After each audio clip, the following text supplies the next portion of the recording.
আমার নাম দীপেন ওরাও, বাড়ি পূর্ব চেপানি, আলিপুরদুয়ার, শামুকতলা। আমি যখন এই মাধ্যমিক দিই 2018 সালে আর এইচএস দিই 2020 সালে। 2020 সালে আমার এইচএস দেওয়ার পরে আমি কলেজে এডমিশন নিই। তার সঙ্গে আমি আইটি অ্যাপ্লাই করেছিলাম। তো অ্যাপ্লাই করার পর আমার নাম এসেছিলো গভর্নমেন্টে, তো কুমারগ্রাম গভর্নমেন্টে আমি ওইখানে ভর্তি হয়ে যাই। আবার কলেজে ভর্তি হয়েছিলাম, কিন্তু তারপর আমার একটা সমস্যা হয়ে যায়। বাবা কাজ করতো ইয়েতে মানে ভুটানে। তো বাবা কি করেন? ভুটানে যে পাথর ভাঙা কাজগুলো থাকে না, যেগুলো রাস্তায় দিয়ে কাটা, ভুটানে যে পাথর ভাঙার কাজগুলো থাকে, ওই কাজগুলো করতো। পরে চোখের একটা সমস্যা হয়েছিল। সমস্যা হওয়ার পরে চিকিৎসা অনেক সমস্যা হয়ে গেছিলো। তারপরে তো বাড়িতে কাজ করতে লাগতো, হ্যান ত্যান, এগুলো করার পরে কলেজটা করতে পারিনি। পরে আমি আইটিআইটা কমপ্লিট করেছি। ও মানে তুমি কলেজটা শেষ করতে পারো, কিন্তু আইটিআইটা করেছো তাই তো? আইটিআই কমপ্লিট করেছি।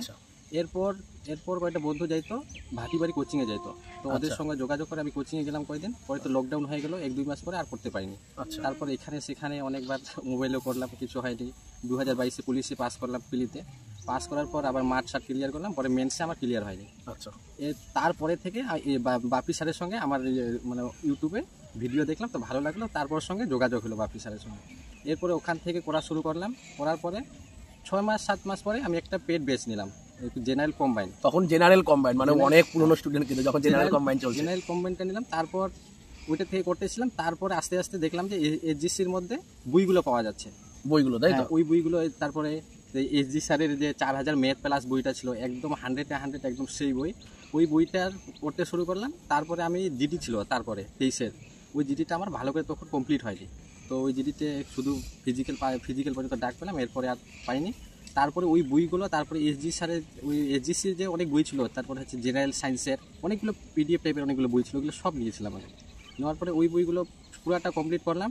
করার পরে আর জেনারেল যে ম্যাথটা ছিল, পুরা বইটা আমি অনেকবার করছি, মানে আরো 4000 প্লাস যে ম্যাথ বই, মানে অনেক পুরনো একটা সময়ের যে বই ছিল সেই সময়। 4000 প্লাস যে ম্যাথ বই, রিজনিং ছিল, ওই বইটা না হলে আমি 14-15 বার করেছি, আর আদার্স কিছু করিনি।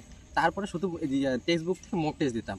ওই মক টেস্ট দেওয়ার পরে মক টেস্টের মধ্যে দেখলাম যে আমার কোনটা হচ্ছে না, সেটা যে কোনো সাবজেক্ট হচ্ছে না, যে টপিকটা হচ্ছে না, ওই টপিকটা আমি ইউটিউবে বা তোমাদের বই যেখানে পাচ্ছি ওইখান থেকে আমি ওইটা পুরোটা ক্লিয়ার করে নিয়েছি। এইভাবে ডেলি মক টেস্ট লাগাইতাম না, মোটামুটি 1 সপ্তাহে 10 দিন 12 দিন পর পর যে টপিকগুলো আমার কমপ্লিট হয়নি ওগুলো কমপ্লিট করে তারপরে মক টেস্ট লাগাতাম। এইভাবে লাগানোর পর লাগাইতে আমার এবার জিটিতে এরকম একটা পজিশনে এসে গেছি। নাহলে আমার অবস্থা খুব খারাপ ছিল এইচজিসির। কেউ যদি এখন ছেলে মেয়েদেরকে বলবো যে এইচজিসির যে বইগুলো আছে, এই বইগুলো যদি সব এত 14টা বই না পড়ে থেকে একটা বই যদি 14 বার পড়ে, সব থেকে ভালো। আর সব থেকে বেশি জানতে হবে হচ্ছে যে অ্যানালাইসিস করতে পারবে, যে ক্যান্ডিডেটগুলো অ্যানালাইসিস, যে একটা মক টেস্ট দেওয়ার পর আমার কোন প্রশ্নটা হচ্ছে না, যেটা হচ্ছে ভালো, যেটা হচ্ছে না ওইটার পিছনে ভাগতে হবে।